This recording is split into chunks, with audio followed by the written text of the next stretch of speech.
So why are we so inclined to believe a supernatural story of a man being raised from the dead after crucifixion, especially when we have no documentation whatsoever from anyone who was actually there? Well, stay tuned and I'll explain why human nature would indeed believe something that simply wasn't true, whether thousands of years ago or even present day.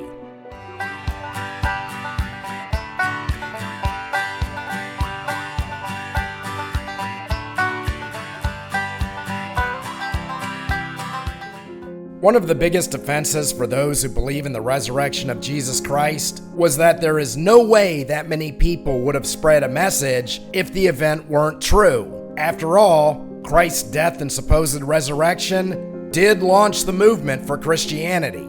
Well, first of all, if Christ were crucified, which we have pretty good probable evidence that probably happened, and he consequently was raised from the dead, and appeared to his apostles and disciples after the fact, nobody was certainly writing about it. The earliest gospels we have were written somewhere between 50 and 100 years after the man's death. This hardly makes a compelling case for the resurrection. I mean, after all, Socrates lived about 500 years before Christ, and we have good concrete evidence for his philosophy via Plato's dialogues. But for the resurrection of Christ myth, we have third-generation writings at best. We have no authorship of anyone who was actually there, or anyone who even knew the people who were actually there. So then the fundamentalist argument will continue that there's no way it could have been made up if the tale lasted for, say, 50 years before it was finally put to print. They contend that there's no way this many people would still be talking about it, let alone writing about it. Well, first of all, you have to understand something. The mode of information being passed was largely verbal. It's not like they had the iPhone. And you also have to understand that back then in the time of Christ, most people were illiterate. This is a story that was largely being passed generationally from village to village, eventually making its way to other countries. And then, decades later, someone finally started writing it down. And then it went through many translations before it finally became the King James Bible. But that's not the Christian contention. They will still insist that there's no way the story would have continued if it were false. And I'm going to say this defense is absolutely implausible, because I have a story from almost a decade ago that was largely on its way to becoming a supernatural urban legend. But luckily, because of the internet, it didn't. In August of 2013, there was a head-on car crash in Missouri, and the first responders had set up a 2-mile perimeter, blocking all incoming traffic. It wasn't looking good for the woman in the car crash, and she had asked the rescuers to pray with her as her vitals were starting to fail. And then a man wearing a Catholic collar happens to appear seemingly out of nowhere. He gave her the anointing of the sick, and the firefighters said that miraculously their equipment had seemed to fail until this cleric showed up. And then after the priest performed his duties, he vanished. He wasn't in any of the 70 photos taken on the scene. No one saw him come or go, and he seemingly vaporized into thin air. It wasn't long before people started saying that an angel dressed as a priest came down to give aid to this woman.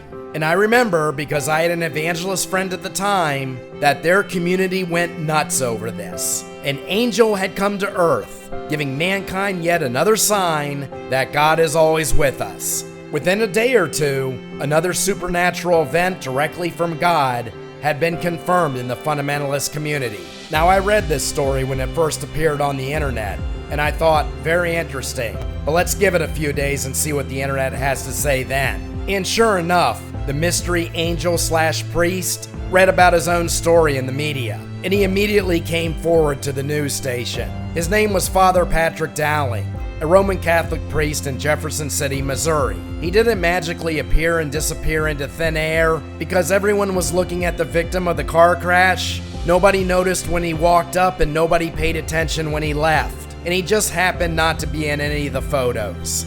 Now, imagine if there was no such thing as the internet back in 2013. Father Dowling was on the road and would never have heard about the outcome of the crash again. And then decades later, there'd be this legend of an angel dressed as a priest who came down to give aid to a car crash victim. Because if this priest hadn't seen his own headline, that's exactly where this story was headed. And we are a literate and fairly well-educated society today. So my whole point to this is unusual circumstances can easily be construed to be something supernatural and then take on a life of its own. And this all happened in the course of a week before the priest finally saw his own story on the media. After Jesus was executed, 5 decades went by before we saw any documentation about the matter. And that documentation was from people who weren't there and didn't even remotely know the people who were there. We have no idea who wrote the New Testament. And then as the decades and centuries passed, with no base proof and continued altering and retranslating of the Bible, how can you possibly look at this story as credible?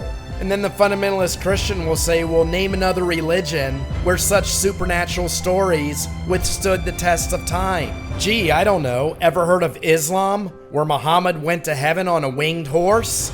There's a few people in the world who still believe that story, like the entire Middle East, much of Africa, and many sects in the Asian countries. And there's absolutely no evidence whatsoever that Muhammad ascended into heaven or that a man named Jesus Christ rose from the dead after crucifixion. There's only stories that were written decades after the supposed fact, and we can't even check the credibility of the authors. Just like the angel priest story almost became a part of our urban legend. So the defense that they give you that the story of Christ's resurrection must be so because it was talked about so much and still is so today, and how can so many people believe in it if it wasn't true? Well, just give the parallel example of a highly educated society that almost created a legend about a mysterious angel who came down to earth to render aid and turned out just to be a simple clergyman. But if you'd like to see a longer story of fiction, a tale of what I think the apocalypse would be like if Christ ever returned, check out my novel, The Second Fall. Highly irreverent and sure to offend the fundamentalist. Link is on Amazon in the video description and banner, and I will see you next time once again when we take the sword of reason and reality and thrust it into the heart of ignorance.